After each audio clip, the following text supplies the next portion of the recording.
Good evening. This is Chantaye McLaughlin, and this is Unjust. So tonight, Shaka is going to be joining us in a few. We're going to be talking about over sentencing. So what that looks like is I have different inmates mail me all the time, especially for armed robbery charges, because it's so vague. Like you have these different guys and women who are sitting in prison for charges like armed robbery when either there was no weapon or even in the cases where there was a weapon, they're getting life without parole when nobody was harmed. So what does over sentencing look like, right? Like, do you believe that if someone's harmed that they should get life? If no one's harmed, they shouldn't get life? Like, what does it look like? And here comes Shaka. So Shaka, good evening. Good evening. How you doing? I'm good. I've coughed up my lung all weekend. Right, right. Is it feeling better? A little bit. I've rested a lot, but I was talking about over sentencing, especially with armed robbery. Like, um, we have these people sitting there doing life without parole for robbery when no one was harmed, and then we have people who do murder and manslaughter and get like 20 years and they're released from prison. So how are we even quantifying and qualifying these different charges? And who's, you know, why are these people being over sentenced? Um, well, it varies. Depends on what state you're in. Depends on, like I've always said, everything is based on a point system where, and I'm speaking from an adversary standpoint, that they go by credit history, education, employment history, uh, family and community ties, assets, bank account. Then they go to your prior convictions or any type of criminal history, and then they add all of that up, and they determine not only whether you're going to be an asset or liability to society, or if you are going to be an asset, more of an asset, being going back in slavery under the 13th Amendment in prison, um, but also, they, um, just say for instance, like a Commonwealth state, you know, uh, they sentence as they go, and if Wait, once wait, wait, again, slow down. What do you mean they sentences they go with a Commonwealth state? well, it's no set laws in terms of how you are sentenced, even though they have laws and statutes set up, but it's still the sentencing is still done on an individual basis, such as you and I could have the same criminal history, the same point system. Both of our points add up equally. Now it depends on the judge, which judge you get, what mood they in, whether you get the max, the minimum, or you get over sentence, or they go outside of the guidelines. Because a lot of them do that. They take cases personally, and especially when race is involved. When race is involved, and when I say race, I mean even certain whites and non-black people are considered degenerates in terms or in comparison to the hierarchy and those who benefit from the hierarchy, meaning white privilege. So if anyone under that, anyone under those statutes are considered degenerates. So you become expendable in the judicial system. Are you And talking about this is socioeconomics or just the white guys that date black women, the black men that date, or the white women who date black men? Like what quantifies and qualifies as degenerate? in your opinion, and from what you've seen and been exposed to? Socioeconomic, basically. Socioeconomic, race mixing, because they take that far more deep and personal and have a deep-seated hatred for those who have interracial marriages and things like that in those Commonwealth states, as well as those southern states and states that we all know that have particular agendas targeting the people, the levels that I just prescribed and explained, far as those under the well-to-do, the black gatekeepers, and the hierarchy. Anything under that is considered degenerate. The lower class, anybody in the lower class in this day and time are expendable.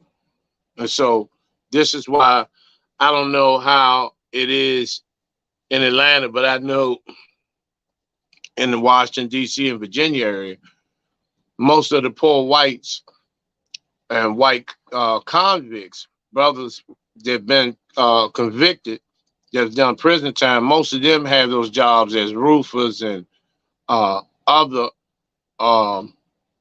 physical manual labor jobs, opposed to those who are considered productive members of society, which, in my opinion, they're the more dangerous and more worse, the more perverse, the more sinister than those who are considered being at subordinate levels. But when you talk about sentencing and over sentencing, 90% of especially black people, 90% of black people are over sentenced daily. Yes. And they are forced and motivated by fear of taking things to trial, based on these public pretenders who pretend as though they're in your corner, and they'll come out and they put on these acts that it doesn't look good today. It's best that you take this deal because they have this amount and that amount of evidence in which we don't investigate, Right. and most of the time, deep down inside, we, and really, when you look at it, most of us have a good shot at beating cases, at winning in trials, but based on the fear of losing in trial, because dealing with a stacked deck, it's hard unless you have overwhelming substantial evidence of, beyond the shadow of a doubt, but when they go into deliberation, basically, you're pretty much done, because these jurors are biased as well. And this is why they're very selective and don't allow those who have experience being railroaded and being over sentenced to sit on the jury and be fair and just. So, so over sentencing is pretty much normal, because most of us are looking for the quickest way home. Most people are looking for the quickest way home. They're willing to take the conviction, and they're willing to give opportunities of being government employees or being in the military and things of that nature for the quickest way home. So they'll take the conviction, and work in the private sector the rest of their lives. And Right. this is how it's set up. This is exactly how it's set up. It's just not no one or two cases where people are over sentenced. Right. Mostly all of our people are over sentenced daily. And I know this from being in a product of over sentencing, and what they do daily. The penitentiaries and the state facilities give head counts and bed spaces that are available. That count goes to the county clerk. The clerk passes on to the judge. and then they weigh out the dockets. The most serious ones get first. They're going in those beds first. Right. But they're going to fill them all up. Even though you may qualify for probation, home detention, work release, or things of that nature, by those beds being empty, and the funding will be cut short.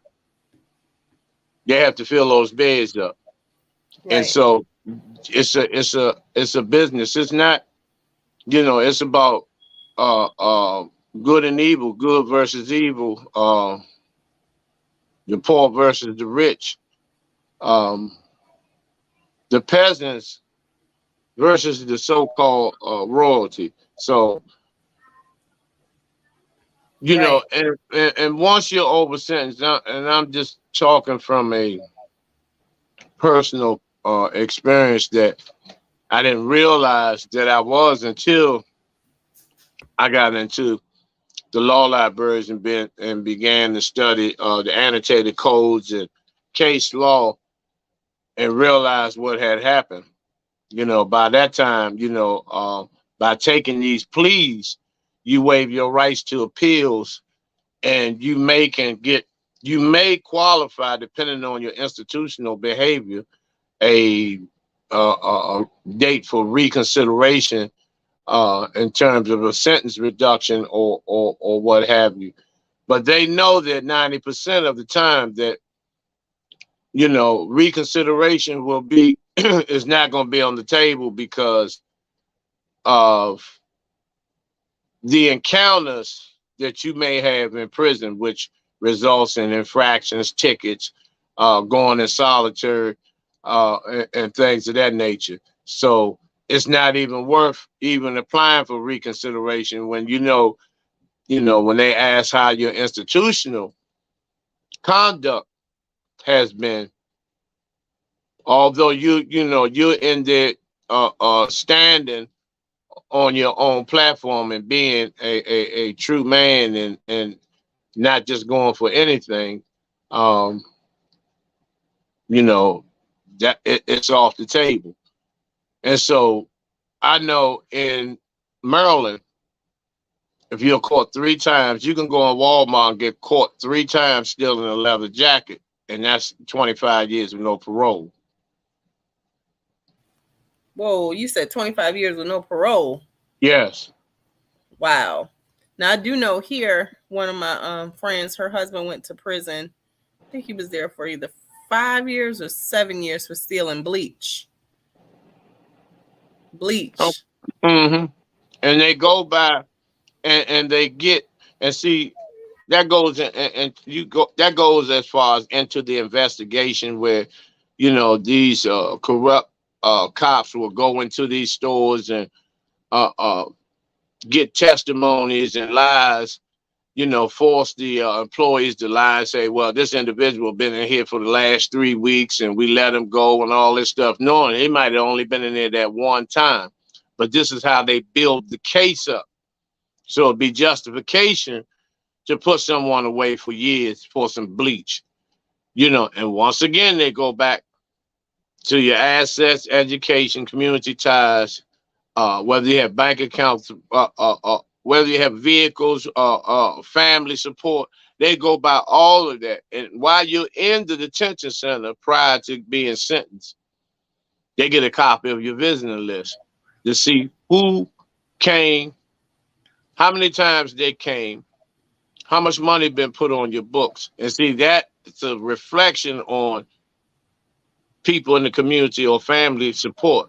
They look Yeah, at all of this. And I'm telling you from experience, they look at all of this. I You believe know, you. so when and we have brothers in there that I know that have been shoplifting, little minor stuff, excessive loitering, on work release, on work camps, just for hanging in front of the 7-Eleven and panhandling change and maintaining a public nuisance and rogue and vagabond. These charges that don't require any type of jail time. Most of the time, it just requires court ordered rehabilitation, drug and alcohol rehabilitation, and mental health evaluations. But they can place you somewhere where you can be an asset. Because about a month ago, I did a video on how many corporations benefit. Microsoft, Google, IKEA. People think IKEA is one of these old bourgeois furniture stores where they spend all this money like they've arrived. The Negro, uh, doesn't shop at the at the regular furniture stores. We don't do that. We're too good for that. So we'll go to IKEA, not knowing that all of the furniture at IKEA is made by prisoners.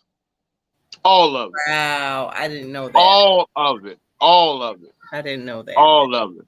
They do. They make tennis shoes for Walmart. Uh, Ralston Purina, all the dog and cat food is grinded up.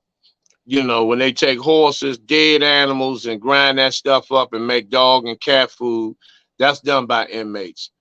Purdue, Frank Purdue, how they advertise their chickens, the chicken necks are broken. I worked on Frank Purdue's farm on a work camp program, breaking chicken necks, you know, um, which I had refused to do. So I worked in the part where, you put the chickens on the assembly line and before they get boiled. But we had brothers that was, and it was mandatory. They had to break 4 necks at a time. I mean, you had to grab 2 live chickens with each hand and snap their necks, or else they put you in handcuffs and send you back and you go on lockup for, uh, they'll label it as work refusal. So Damn. this is why, I have no compassion, no understanding, no cut card. Nobody gets a pass, because if you, after you have spent years and you watch Christmases and New Year's and all these different holidays, and you see people, some people, I saw a lot of people go home and come back 2 and 3 times. When you see all of this stuff takes place, you know, um, you understand life a little more better, and you can see a clear picture of what's going on. And that's one of the reasons why our people, we continue to put these blinders on and want to be politically correct and make sure we don't say this and don't say that. That's just a form, that's another form of slavery. That's like Really being a is. slave and not being, and being caught reading a book or being caught learning how to read, because you have to watch everything you say. You can't slip up and let anybody know on the plantation that you read a book, because some of the people that look like you will go report you. And it's the same way today. It's the same exact way today. Everybody wants the bag. Everybody wants a social media platform to get paid. To give watered down, keep hope alive mentalities to our people instead of going head on like you do with the laws and being fearless and uncompromising. We're standing up, and there are not a lot of people that are doing that. This is the part that pisses me off, that you have those who are not just in position, but those who have the ability to link arms and to learn uh, unshamingly, you know, from people that look like them, how to go about dealing with these particular situations. And like I always tell you, I stay in my lane. I'm not, the last show, I was more like a student. I'm always a student, but I was, taking a lot of mental notes about a lot of stuff, because I'm willing to, humble myself and hold on to the coattails of those who know how to deal in particular areas, and that's stand behind people, stand beside them, because standing behind people means that you out front alone. And you know what happens, and we have a history of those who stand out. And so, a lot of people don't look into the judicial system, and once again, I don't blame them, because we're put in a position, and I'm talking about those of us who are considered living and being labeled subordinates and being labeled the have-nots, that they're so busy trying to survive and fight off so many other forces of evil that continues to plague the communities, that they really don't have the time. They have the energy, they have the fire, they may not have the knowledge. And so that's where people like you yourself, and I've heard people give up. I've heard people, get frustrated. I've seen people say they down, and then 2 years later, you have to find out whether they still living. But 2 years ago, they were, they were on fire. They was, standing up, yelling, and blowing, sounding the trumpet. And then a couple of years later, you have to actually look for them to see if they still breathing. Because this is a lifelong journey, and people don't realize that. I've been doing this stuff for 20 years, not 20 days, not 20 months. I didn't come on social media 4 years ago, 5 years ago. I've been on YouTube and all these other doing lectures all over the country since 2003. When there was nothing but DVDs that you can buy of the lectures, and you had to actually come in for the lectures, which, a lot of people took advantage of the poor by overcharging them to hear certain information.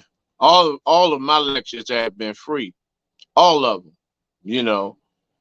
And so we need to, you know, um, stand beside those who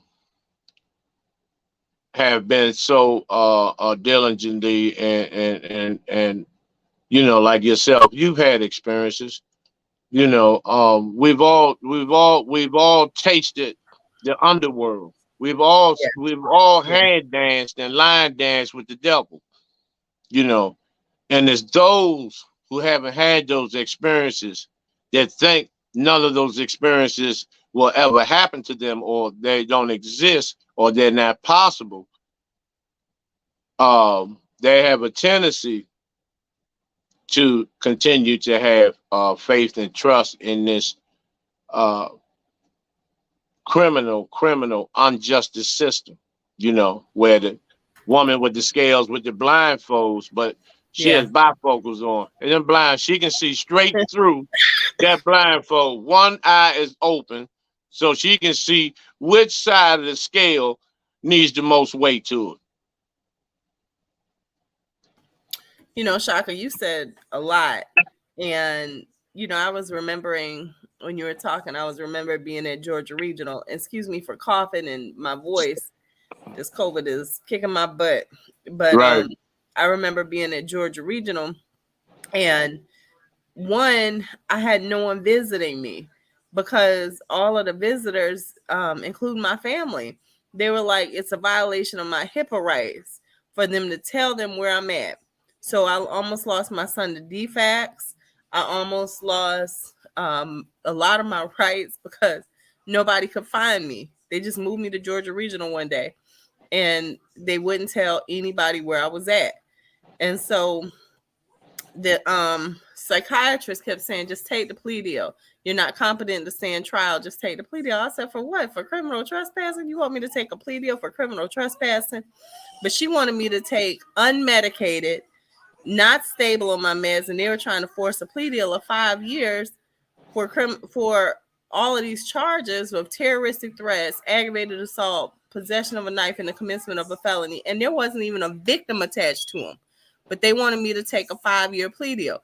So I'm saying that to say sometimes, and we stigmatize people who have records when we don't even know the whole situation, because what would have happened had I taken that plea deal, and then they were charging me with the terroristic threats, because the only reason for like 2 months they wouldn't transport me to court, they kept saying I've never been to court for those charges, never.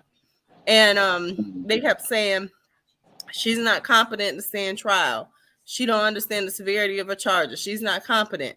And so I had to tell her, I said, listen, B, I will F you up if you keep trying to force me to take these charges. And then she backed off, and then they thought about charging me with terroristic threats again. And in the end, they had me sign off on a form to voluntarily commit myself to a forensic unit just in case I was telling the truth about who I am, who my family is, any kind of resource, having triplets, like any of that kind of stuff, right? But that goes back to what you were saying, like when they're looking at the socioeconomics of, okay, did this person own a vehicle? Did this person have rent, mortgage, like the socioeconomic structure? And it's not always like that, but I really do believe you when it's really like that, because I've been there at court before where they'll hold you for like 6 weeks on criminal trespassing charges, where you don't go before the judge, you don't get a phone call, but then they're like, what are you going to use as collateral to bond out? Like, do you have a car? Do you have a savings account? Like, they ask you these questions. And I'm like, if you don't help me, like, one thing I'll say is I have a good sense, even when I'm off my meds. I'm a little buku shot out, but I have good sense. So I'll ask questions like, how you gonna hold me for 6 weeks for criminal trespass and then try to make me pay you a fine? You better let me go. You've given me no phone call. You haven't taken me to court. But people don't know that, and they don't know their rights when their rights are violated. Like, that is part of the due process of law. Here in Georgia, they will hold you as long as they feel like holding you. One, because they're hoping that you confess to somebody else.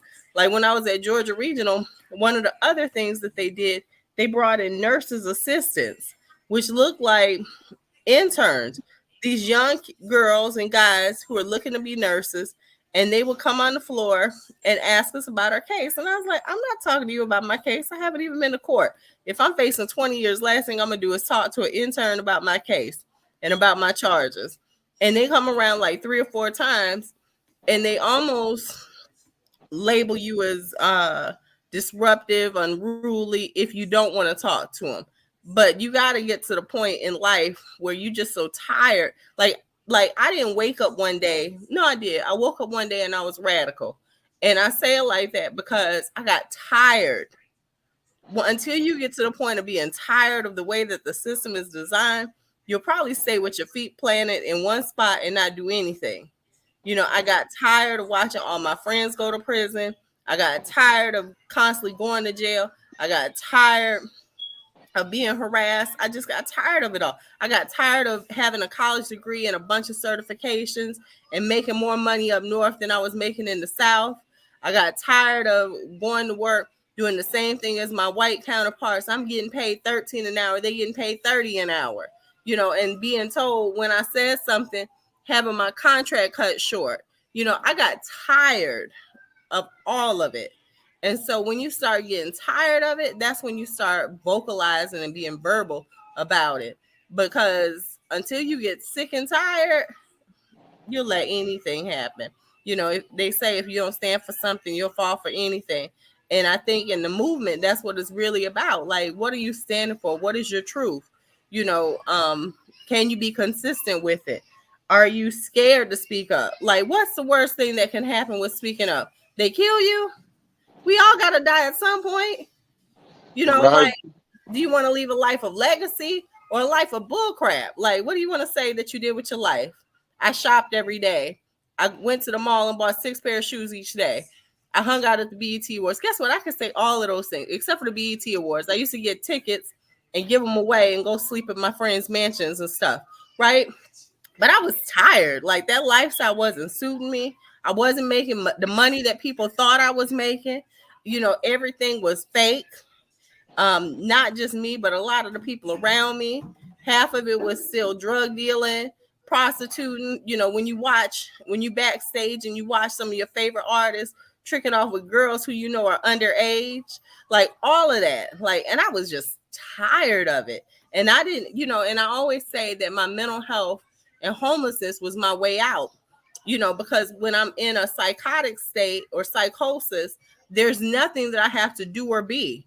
I can talk to myself, I can smoke cigarettes, I can drink coffee, I can do all the things that I've been told not to do. I can sing, I can dance, I can walk through the bluff in a two-piece bikini and not care, right? And so it's like, when I'm like that, there's nothing to be. I don't have to be a mother, I don't have to be a daughter, I don't have to have any goals, I don't have to have any aspirations, because we're taught to have all of these goals. And if you go to school and you have a family, some of my family members ask the question to, like, my son. We get on Zooms and they're like, "So Bryce, which college have you picked out?" Like, so when you come up in an environment where you're supposed to go to college, not an option. You're supposed to have a career, not a job. Like, if you come up in those kinds of environments, there's some pressure that happens, and pressure bursts pipes, right? But it's like, when you get sick and tired of the status quo and blending in, whether it's family or friends, you'll stand up. And the only ones calling you radical are the people who are afraid, because all we do is stand up for right is right, wrong is wrong, and we stand up for justice. If you saw a white boy getting beat down, you probably would stop them and say, "This ain't right, man." And so it's like, when you're out here, people label us as being racist. They label us as being radical. They label us, they label me as being a lesbian. And somehow I was like, me? That's the story? Oh, but they'll come up with whatever to try to knock you off your square. And really, that's just their fears. The only thing that separates us from the people who sit at home every day and do nothing but watch TV is the fact that we have faced our fears and we out here in the movement. Period. That is it. You can keep going if you want. But I'm just saying, like, even when it comes to the over sentencing, like, it's the same thing. Who is going to stand up for you?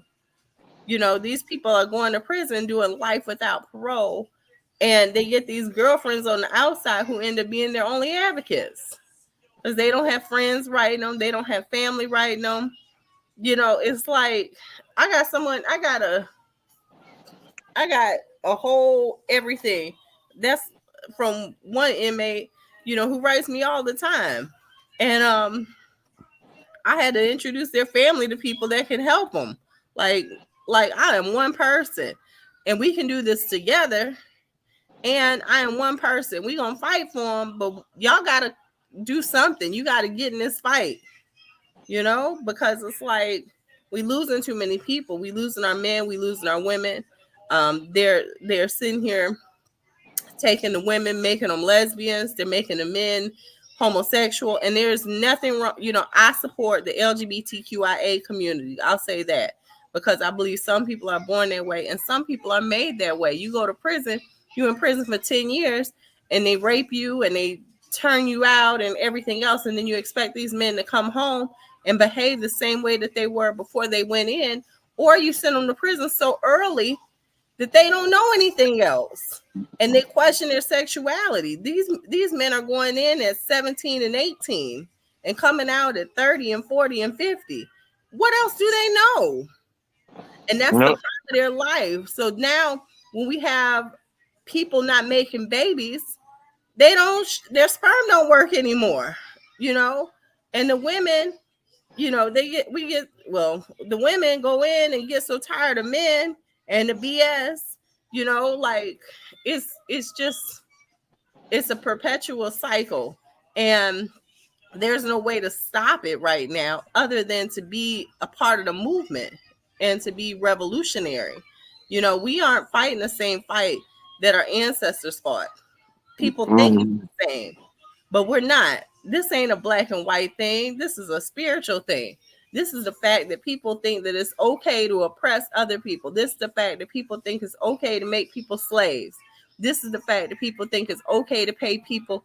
You know, they'll go out there and protest sweat lodges and or sweat camps when they're paying these kids 10 cents a day to make shoes and to make socks and stuff like that. But they don't say anything about how they're treating the prisoners, guilty or innocent. You know, it's okay to have y'all picking cotton or, like you said, at the chicken farms. Like, that ain't okay. That is not okay. It's No, traumatic. you're absolutely correct. Absolutely. I agree with you 100%. And it's a lot that we can do, but it has to be done collectively. It just has to be done collectively. And, we have to understand who we are and tap into our own selves, tap into that God energy that exists within you, because we only the physical manifestation of those who came before us. Now, to just go off on a little bit, sidetrack a little bit, talking about our ancestors. This is why I always say beloved ancestors, because a lot of our ancestors weren't nothing. They were just like those people today who are gatekeepers, and they are the manifestations of that past energy as well. You had people that you had our ancestors that were house slaves, telling on everybody. Some of them participated in whipping their own family members with whips to prove their loyalty to their oppressor. Then you had slave patrol assistants that were our ancestors. So this is why I always say beloved ancestors, because when you because I'm making a point here, I'm trying to make a point that when you doing what you're doing, when we're all doing what we're doing and building a united front, we are those energies and vibrations of those who done the same thing before. When we leave, the best thing we can do, because you said the key word, legacy. Legacy is just not words. Legacy is your soul, your energy, your vibration, your footprints, and your handprints into liberation for our people, that we pray it will be passed on to your sons, daughters, grandchildren, great grandchildren. This is why I always say, we have to embrace these babies. I look at every baby as it's mine. That's why when I talk to people on the phone that have children, I say, "Where's my man at?" or "Where's my girl at?" You know what I'm saying? Because I want to send that energy. We don't see. We've been taught we don't have that type of power, but we do. When we send that particular energy to people, and we raise them. We raise them from the dead, and that's on all levels. That's on all levels. This is why there's no caca whatsoever. We don't have time to separate language, and I've never saw war. And my father, he was shot in the head in Korea. My cousins been wounded. My uncles and everything, they had their eyes and stuff shot out in wars and all this type of stuff. But I've never heard no one say that while they were in battle and shooting and fighting the enemy, that they had to watch their language. Never heard anything like that. I never heard anybody being court-martialed for running across the battlefield fighting for using profanity. So So that's true. And I'm a firm advocate of our language, meaning our language creates our world. You can have a conversation with someone, and in 5 minutes, you know everything about them if you listen to the word choice, the way that they enunciate, um, how they, the details that they may use or utilize, the difference between use, the difference between utilize, if they understand the difference between and or. And when you go to court, it's very important to understand language. If you go to write a report, it's very important to understand language. When you're speaking to the government, as opposed to when you're speaking to the media, it's a totally different set of language. Although you're speaking English, how you write and what you say out your mouth, it creates the world. So when I go to write business plans, I usually say things like community stakeholders, faith-based business, community leaders, but I like that word, community stakeholders. That is part of the language that I use in business plans. When I write a report, I may say currently convicted felons or returning citizens. Like, it's a big difference. So when it comes to profanity, profanity usually is used for a shock value, for emotion. It stirs up something on the inside to get your point across. But when it comes to language, there's some power in language. There's power in the type of fonts that we utilize when we write our name. Like if I change, like something as simple as me changing this background, it makes our names look totally different compared to that background with the yellow contrast. So it's like when we look at language, we have to look at all of it. And when we start impacting public policy, that's nothing but language. Yeah, exactly. I agree with you. Because um, most of the times, all of my documentation is formal, all of it. And anywhere you go or any arena that you in, whether you getting credit repair, whether you are a stenographer in court, whether you are doing a proposal, whether you're writing a grant, it's certain diction and lingo that has to be implemented to allow the people that you're corresponding with to understand and to let them know that you understand the lingo, that you understand that particular dialogue and that language that they use, and that's in everything that we do. Me personally, when some people, when they're frustrated or when they see stuff happening, they scream out loud or whatever, like Marvin Gaye say, make you want to holler. What I do is and the way I say it just on my show is what a lot of people feel inside. When I talk about and I show people, talk about people's mothers that they've had their children snatched and they've had their babies slaughtered in the street, whether it's by people that look like us, gang violence or police terrorism or whatever, or domestic violence. That pain that they feel, I express that for them to let them know I feel what you feel.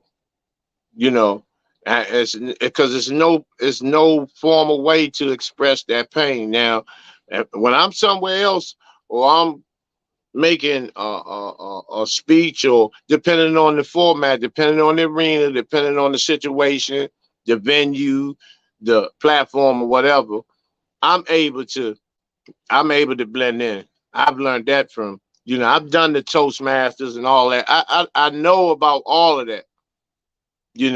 But my lane is where I'm at today. I was built for this. I was sent here to be a flamethrower. I was sent here to be, a front lineman and, and so the rest of us can get through and block and protect the quarterback. And then if I'm on defense, I'm blitzing. I'm coming straight through. Everybody don't have that. That's not everybody's assignment. But at the same time, like I said, I'm a student. I learned a great deal from you. I learned a great deal from now I ain't gonna say no lot of people. I'm not even gonna do that. There's only a handful of people that I actually have my ears to the ground with. Because when you surround, if you want to know somebody, look at the 4 people just closer to them, and that's that person.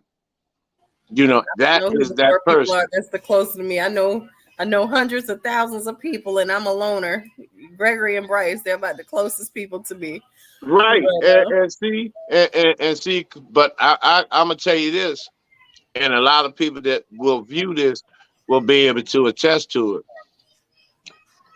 Your son, as young as he is, because he's probably been here twice, but you can get a better understanding and response from him than you could me.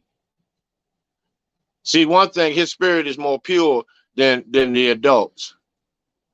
So he's more open. He hasn't had all of these experiences, so he's able to respond with a pristine heart. His response, because sometimes I know you probably have already had this experience where you know you might be feeling down. You may not have said nothing. He probably run up to you and sit up on you and hug you because he already knows. you're He right about already knows. that. I It's gotta give. COVID. I gotta give Mama this energy. I gotta give her this energy. Or he might just say, or grab you by your hand and take you to the kitchen to get some Kool-Aid. He really don't want the Kool-Aid. He just want To you to hold my feel. hand. Yep. Yeah, he wants you to get back into that rhythm. He wants you to You're get right. back into the vibration. And see, You're we right. this is why I'm saying we have to sacrifice our lives for these children You're right. because this is the last. This is the last. I'm talking about the very last of the children that have an opportunity to set things straight. After them, by that time, the two, three generations ahead, they will be so engulfed in metaverse, virtual reality, chipped up, robotized, not able to have children, you know, and the annihilation process has finally taken its course, and the social orders is will actually reign. So we have to do this. We have to do this. We have to give them a shot at the title. Give them a shot at the title. You know, it's I okay to spoil our children. Everybody else do it. Everybody else spoils their children, but they want us to correct them all the time. They want them. They can't. When they in school, if they sitting down and and somebody that doesn't look like them tried to give them their twist of their history, and it doesn't fit right with their spirit, and they move around and they don't want to hear that. That's the they go to the office. This is how it's set up. Go to the office. He's hyper. Let's put him on medication. Let's put him on this Schedule 1 Ritalin. Which is gonna lead. He's gonna be speedballing by the time he gets in middle school. Then he's gonna try weed. Then he's gonna try alcohol. Then he's gonna try gang violence. Then he's gonna try gang rape. Then he's gonna get in trouble joyriding, got a gun in the house, you don't know about it, and then the penitentiary comes. This is how it is set up. So that's why I'm saying these, these agendas. This is why I say what I say. This what brings rage, and I know how a lot of other mothers and fathers feel. That, unfortunately, some of them have to on their child's birthday, it's no cake. They got to go to the yeah. cemetery. They have to go to the cemetery. Yeah. And speaking You of, know, I'm gonna have later on we're gonna do a 2-part show with Georgia Moms United. It's at least 30 moms. We can't have them all on one show at a time, but they've lost their children to police brutality, gun violence. So I was speaking to Mrs. Robinson, who lost her son. Her son wasn't even arrested. He wasn't even in custody. And the police officer went and found him, like hunted him down and shot him in the back of the head and murdered him. And they refused to reopen the investigation. So it's like, this has got to stop. And we've got to shed light on these kinds of stories and cases and make sure that we do our part in helping to get the word out. because it's so much bigger. It's all intertwined. That could be my child. It is my child, right? Because they're all our children. I'm someone's child, you're someone's child, and you my child, and I'm your child, right? Because if we gonna have each other's backs, then we gotta have each other's backs, and that's what we missing. We missing out on the village principles. Right, right, Everybody always wants to equate the village principles to, oh, well, I could beat you and your mom wouldn't say nothing. That ain't just village principles. I wasn't a child that grew up being spanked all the doggone time, but I was a child that grew up with computers in my elementary schools. And I'm 40, I'll be 43 this month. So you do the math. I was a child where at 15, when they first started with the desktop computers, my mother made sure that I had a $5,000 desktop computer to do my work and to do half my classes work as quiet as it's kept. So it's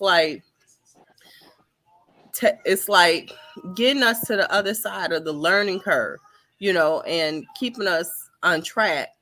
Some of it's socioeconomics, but some of it's just being resourceful to, because I don't have it like that, but I figure out a way for my kids to have everything that they need. Everything that they need. And I don't qualify for any programs, but I figure out how to get my kids what they need. They have the iPads because with this changing world, they need to understand their world. But guess what? They got stuffed animals. They got cars that they got to push. They got army men. They got some old school stuff too, because they right. understand the yin and the yang of the world. And so often these kids don't understand the yin and the yang, and they grow up and they're robbing people because they see a video game on TV and think they need it. They have to have it. I remember this young kid. He was mowing our grass. Me and my ex, he used to mow our grass, and he broke into our house and he stole like two of my laptops, a flat screen TV, a Nintendo Wii, a PlayStation, a bunch of shoes, and all of these things. He went to prison. He was 17, and I wasn't gonna press charges because I didn't want him to go to prison over some things.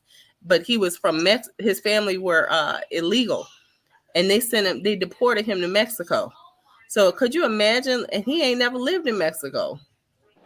He wasn't a citizen, but he spent his whole life here in the U.S. and all for some shoes and some clothes and some toys.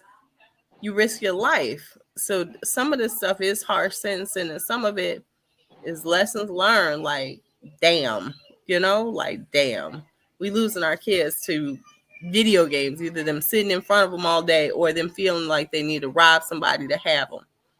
That's a damn moment. And they know what they're doing when they're overpricing these things and putting it out there and creating competition amongst everyone. So we just got to tighten up and do better. We got to love on each other and not just make it about chastising each other. We got to love on each other. We got to reaffirm our children, our friends, our family, because people are always dealing with secret battles that you don't even realize that they're dealing with. And what other people, especially the most angry person in the world, whatever they say out their mouth says more about how they feel about themselves and how they really feel about you. And we got to stop Exactly. taking half of this stuff because it ain't even personal. It just is what it is.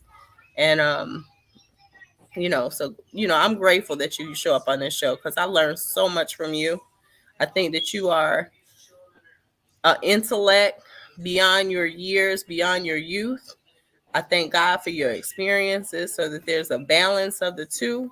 And I'm so grateful that you are always willing to show up and share openly and honestly where you're at and your knowledge and your truth.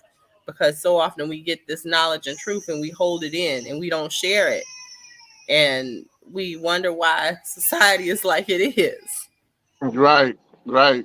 So, But you said, when speaking of the police terrorism, the mothers, I met Leighton Boykins' mother, Tony Franklin Boykins, and the mother of Vincent Mario Truitt, yeah. and Kendrick Johnson, and the father when they came to D.C., which they had the rally, which really practically nobody really attended. I know that Jennifer Lewis, she came and spoke, and but other than that, the support was almost at zero, and this was in front of the Capitol. I mean, it was just a handful of people. Myself and Brother Irritated Genie attended, but it's we are all, everybody's, will say it's a damn shame and it don't make no sense what they're doing, and these youths are doing this and doing that, but you got to ask yourself, what are you doing to participate in the uplifting, and raising the vibrations and frequencies of these teens, as well as some of these young adults? Because I'm going tomorrow night's video is going to be primarily focused on domestic violence, because domestic violence and young families, primarily these young men, are at an epidemic level. And I've never experienced seeing so many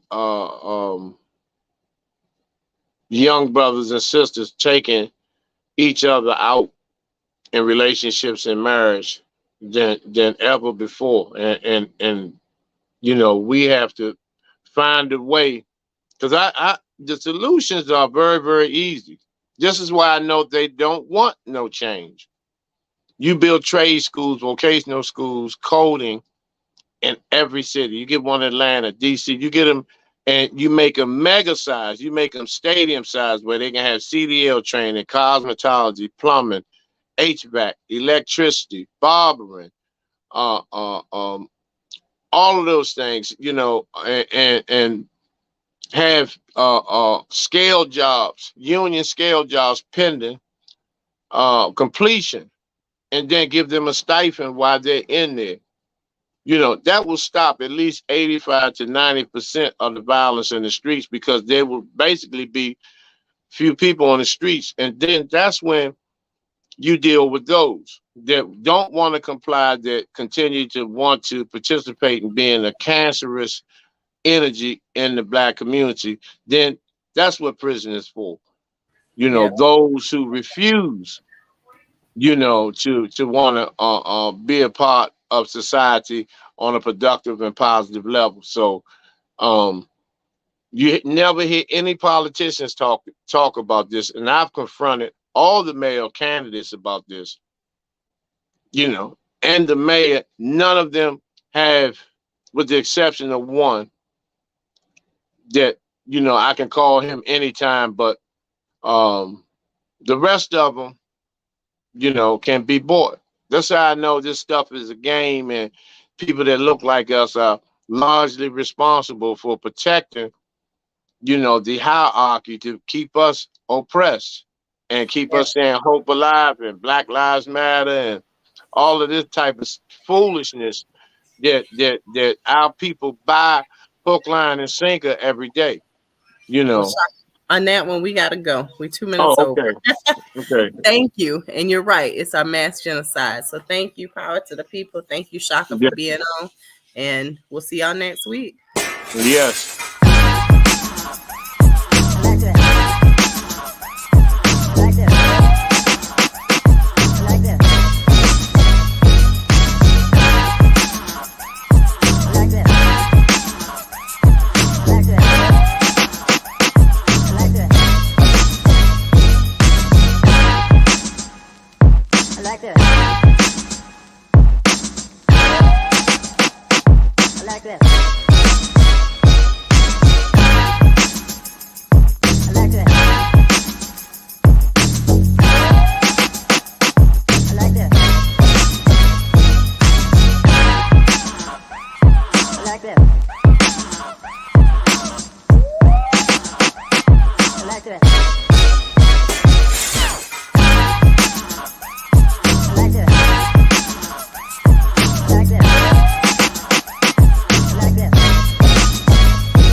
like that.